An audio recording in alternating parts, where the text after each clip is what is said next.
Hello दोस्तों, ये रहा आज का आपका क्वेश्चन प्रॉफिट एंड लॉस का। क्वेश्चन क्या दिया है वो समझ लेते, और इस टाइप का कोई भी क्वेश्चन आएगा आप इस तरह से सॉल्व करो, आपको फौरन आंसर मिल जाएगा। क्वेश्चन किस टाइप का है यहाँ पर देखो, यहाँ पर क्वेश्चन बोलेगा कि कॉस्ट प्राइस, कुछ आर्टिकल की कॉस्ट प्राइस, यहाँ बुक की बात हुई है तो कुछ बुक की कॉस्ट प्राइस सेम है कुछ बुक की सेलिंग प्राइस से।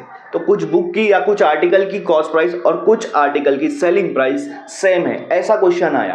तो पहले ये समझना है कि प्रॉफिट होगा या लॉस होगा, ठीक है।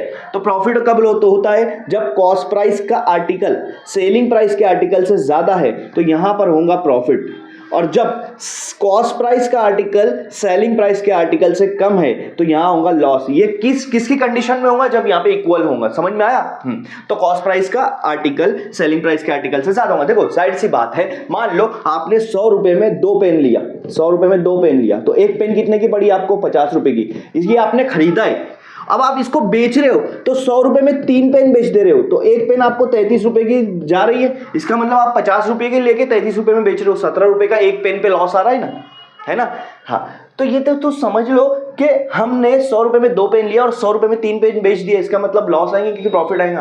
अरे भाई लॉस हुआ, कोई भी बोलेंगे लॉस हुआ। क्यों लॉस हुआ? क्योंकि यहां पर कॉस्ट प्राइस की आर्टिकल सेलिंग प्राइस के आर्टिकल से कम है। जब भी कॉस्ट प्राइस का आर्टिकल सेलिंग प्राइस के आर्टिकल से कम होगा तो लॉस होगा। समझ में आया? इसका उल्टा प्रॉफिट। अब इसको कैसे सॉल्व करते हैं, एकदम सिंपल सा कंसेप्ट है। देखो कैसे सॉल्व करते हैं।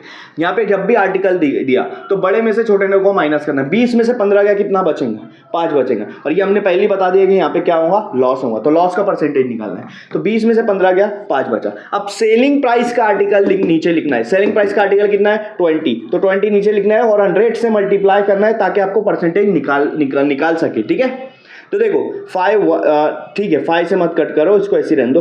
0 और 0 कैंसिल हो जाएगा, ठीक है। 2 1 जा 2 5 जा, तो आपके पास क्या बच रहा है? 5 × 5। तो 5 5 जा कितना होता है? 25% का यहाँ पे क्या हो रहा है, लॉस हो रहा है। तो ऑप्शन डी यहाँ पे आपका करेक्ट आएगा।